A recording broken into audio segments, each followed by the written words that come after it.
8 goals were enough to expose the most deepest of wounds that corrupts Barcelona.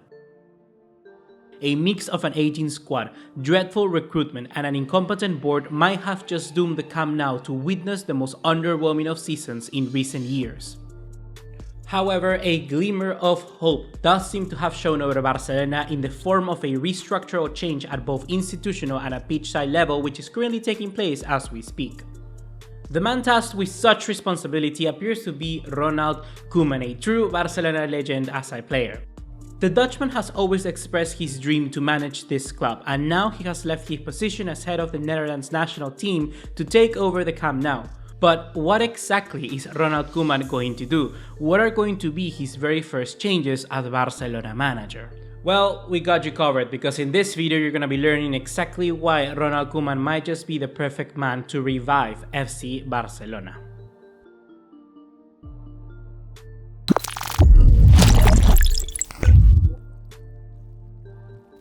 Let's face it, Barcelona are in ruins right now. A new manager, no squad, and most worryingly, no clear sense of direction. From now to the end of the year, Ronald Koeman will have to act as the ultimate firefighter to ensure this club can remain stable enough, not only to survive in La Liga and progress to the next stages of the Champions League, but most importantly to safeguard the contribution of Messi for another generation, or basically in other words, for one last dance. The only way that the Dutchman will be able to achieve this though is by, in what is left of 2020, creating a competent sporting plan, intricate enough by making way to the old guard, but also competitively sufficient to the point where Barcelona isn't depleting their squad just for the sake of it. Could a new formation be the answer to this problem? Could new players enter into the fold? Or could existing ones just rise to the occasion? Well, before answering all of these questions, let's take a look at who will be commanding these decisions. I present to you El Héroe de Wembley, Ronald Koeman, but as a manager. Ronald Koeman was one of those fortunate enough to play under the tutelage of Johan Cruyff. Whilst that does not automatically qualify anyone for such demanding duty, Koeman's accomplishments as a player were impeccable. His versatility on the field, coupled that with his intelligence, helped him become one of the best central defenders of Barcelona's history, as well as one of the best defensive midfielders. He managed to score a lot of goals from free kicks, especially that highlight winner against Sampdoria, giving Barcelona their first ever European Cup back in 1992. Koeman's journey as a football manager has been quite a topsy-turvy to say the least. Beginning as an assistant coach at Barcelona alongside Louis van Gaal, his first big job was Ajax. He began his job there with a domestic double in the 2001-2002 season and retained the league in 2003. However, his team just fell off a cliff and was knocked out of the UEFA Cup, forcing him to resign by 2005. His stints at Benfica and PSV were average, yes, but he managed to take both of these teams to the quarterfinals of the Champions League, defeating quality opponents in the meanwhile like Manchester United, Liverpool, Arsenal, and many more.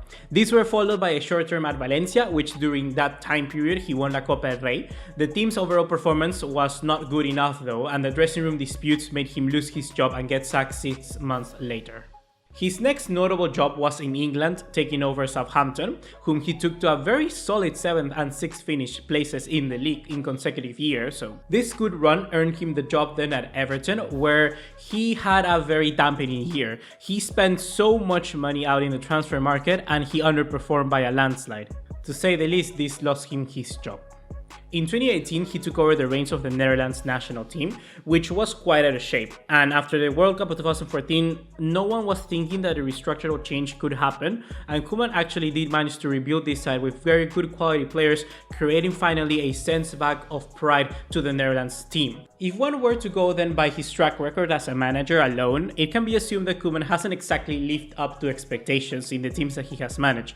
But things are not always that simplistic as we've seen. One could argue that the last successful coach that Barcelona has had being Luis Enrique, he didn't have a particularly good CV either, and Pep Guardiola had only coached the B team before he took over, and he hasn't managed to win the European Cup since, so probably we can say that the only argument or the best argument in favor of Ronald Koeman is that the last job that he has taken, being that of Netherlands, he had a connection with, and now this time around with Barcelona, he has that as well. There are, of course, a lot of other factors that play into when a manager signs for a club, and these factors and challenges are only compounded by the circumstances that we find ourselves with Barcelona right now. Can Koeman be the one to turn around the fortunes? Could certainly be, but the thing is that neither him nor anyone else will be able to accomplish that on their own. He needs the full support from the board as well as from the players. There and then, only Koeman will be able to perform. It works in Koeman's favor that he has placed his faith in youth before in other teams that he has managed. This time around, Barcelona does have a very good crop of youth, and their integration to the squad is direly what the team needs. For example, Frenkie de Jong, who is touted to become the linchpin of the next generation for Barcelona, has already exhibited his creativity and flair for his national side under Koeman. The wingers here will benefit a lot out of Koeman because he likes them to play very out far wide and direct. Ousmane Dembélé may finally be able to get his run of games out wide with a manager that finally trusts him, and if he can stay healthy, maybe now he can start to repay the massive €100 million fee that Barcelona splashed out to sign him. All of what I just mentioned should directly influence Koeman's next step in the Barcelona rebuild, which is regaining Barcelona's intensity and rhythm. Back in April, Ronald Koeman had pointed out two areas that Barcelona needed to work on: intensity and control.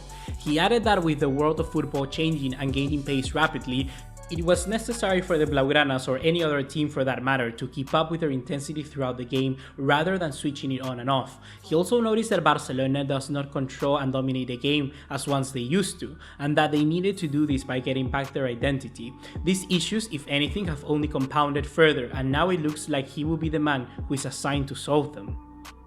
To achieve this second coming of Barcelona style, Koeman probably will look no further than his 4-2-3-1, which will become his preferred option to play at the Camp Nou. With two double pivots, Ronald Koeman will try and get the best out of Frenkie de Jong, promoting him to become the figurehead of Barcelona's ball progression and chance creation. Sergio Busquets will be affected, and probably now the question will be whether his services are actually needed anymore at the club. Frenkie de Jong can do his job, and let's be honest, he can probably do it better as well. Miralem Pjanic could slot in very nicely next to Frenkie de Jong, but also it could be one really good goal-scoring midfielder, which we're gonna be hinting to towards later in this video. Both the defense and the forward line should operate as standard, however we're gonna be seeing certainly new inclusions of fresher faces like Eric Garcia, Ousmane Dembélé and Francisco Trincao. Accomplishing this will not be easy though, as big name players will need to make way for this. That will become Koeman's probably most important duty. The time has come for many players to leave the squad, and I have already covered most of the names in a previous video, so you can go and check it out if you want to. But for now, given that Barcelona will have to probably sell instead of getting players in through the door, big names like Luis Suarez and Jordi Alba should be very worried. Other names like Gerard Piqué and Sergio Busquets could fall out of the first team altogether and become substitutes. That wouldn't really be much of a surprise. Someone like Arturo Vidal would have initially been confident of his success under Koeman, given that he excels as an advanced attacking midfielder who makes goal-scoring runs into the box. However, unfortunately for him, it seems that Koeman is already targeting a player for that role, Donny van de Beek. This move would make a lot of sense, as Barcelona currently do not have that sort of goal-scoring midfielder beyond Vidal. Someone who can create but who is definitely a goal threat. Van de Beek has 45 career goals for Ajax and has hit double figures in each of the last 3 seasons. Signing Van de Beek makes the prospect of using Messi as a false nine much more exciting, much more real, as the Dutchman would be free to race into the space vacant by the Argentinian. And thanks to the good relationships between Ajax and Barcelona, it's unlikely that it would be as expensive a transfer as he would be for other clubs. In addition to Van de Beek, a move for Manchester City's Eric Garcia to return home also appears to be on the works. And of course, Lautaro Martinez remains a priority target, though that could be a bridge maybe too far. At least this summer, a right back would also be needed in my opinion, and signing someone like Serginho Dest could be the key to unlocking a very good attacking right flank. If you would like me to produce a video on how Barcelona could line up under Ronald Koeman, remember to drop us a like and I guess subscribe as well so you don't miss out on that one. Having said all of this, in Ronald Koeman, Barcelona can expect a hard-working manager that is ready and capacitated for a rebuild. However, Koeman must excel in one area if he wishes to continue in this job by the end of 2021, and that is to communicate with the squad and create cohesion between his staff and the players. then and only then, Barcelona will be able to get back on track. That's gonna be everything for right now, guys. Hopefully you have enjoyed this video. If you did, be sure to drop us a like and subscribe for more content just like this one.